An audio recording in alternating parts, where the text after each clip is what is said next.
प्यारे साथियों नमस्कार। तो जैसा कि आप जानते हैं 6 सूत्रों की मदद से कैसे करेंगे आप तत्सम तद्भव को तैयार। तो प्यारे बच्चों ये 2 नंबर जो आपके पेपर में मिलते हैं ये आपकी मुट्ठी में होंगे। तो आइए मेरे प्यारे साथियों जानते हैं इनकी ट्रिक को, कैसे हम इनको समझते हैं अच्छे से। आइए मेरे प्यारे बच्चे। तो बेटा जैसा कि आप जानते हैं तत्सम शब्द हमारे वो शब्द होते हैं जो संस्कृत भाषा से लिए गए हैं, ठीक है। और प्यारे बच्चों तद्भव वे शब्द होते हैं जो तत्सम से ही इनका उद्भव हुआ है, ठीक है मेरे बच्चों। जैसे बेटा उच्च, जब भी कभी आपको आधा वर्ण मिलेगा वो हमारा तत्सम शब्द होगा। जैसे बच्चे संयुक्त वर्ण होगा, जैसे कि मेरे प्यारे बच्चों छह, तिरय, गे ज्ञानी और बेटा शेष श्रमिक वाला है ना।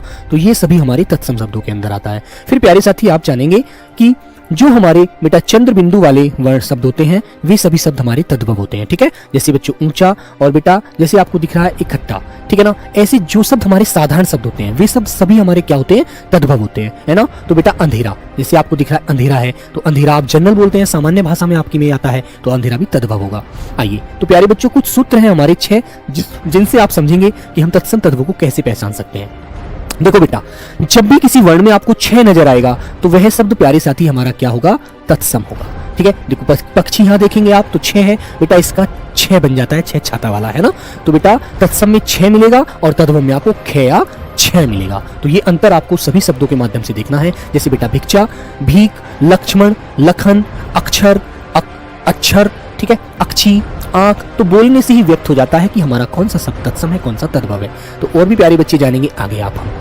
जैसे बेटा हमारी कभी भी तीनों जो श होते हैं श, श और श्रेय, तो ये हमारे सभी तत्सम शब्दों के अंदर आते हैं। और बेटा जो छोटा स होता है सपेरा वाला वो हमारा तद्भव के अंदर आता है ना। तो प्यारे बच्चों जैसे श्रावण आपको दिखेगा श्रावण, श्रृंगार सिंगार, श्रृंग सींग, अश्रु आंसू, श्रृंगाल सियार, ठीक है। शवशुराल प्यारे बच्चों ससुराल। अब तुम्हें नजर आएगा कि ये यहाँ पर कैसा है बेटा, बड़ा ही कठिन शब्द है। इससे हमें पहचान सकते हैं कि कठिन शब्द हमारे हमेशा तत्सम होते हैं, तद्भव नहीं होते। अब तुम्हारे दिमाग में ये बात आनी चाहिए। और आधा वर्ण आ रहा है वे आ रहा है तो सीधी सी पहचान है तत्सम के अंदर ही आती है। आइए बच्चों दसम बेटा दशवां, साटिका सॉरी सटिक, साड़ी।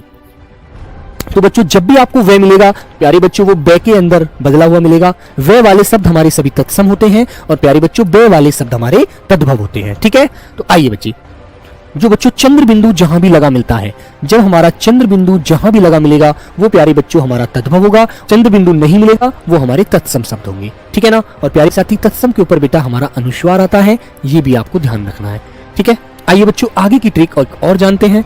तो बच्चों जहां भी रे वर्ण किसी शब्द के ऊपर या नीचे आए तो वह शब्द तत्सम होगा, ठीक है। जैसे प्यारे बच्चों आपको पता है एक ऐसे हम रे लगाते हैं, एक रे हम ऊपर लगाते हैं। तो ये रे जब भी हम लगाएंगे तो इनसे बनने वाला शब्द हमारा कौन सा होता है, तत्सम होता है, ठीक है।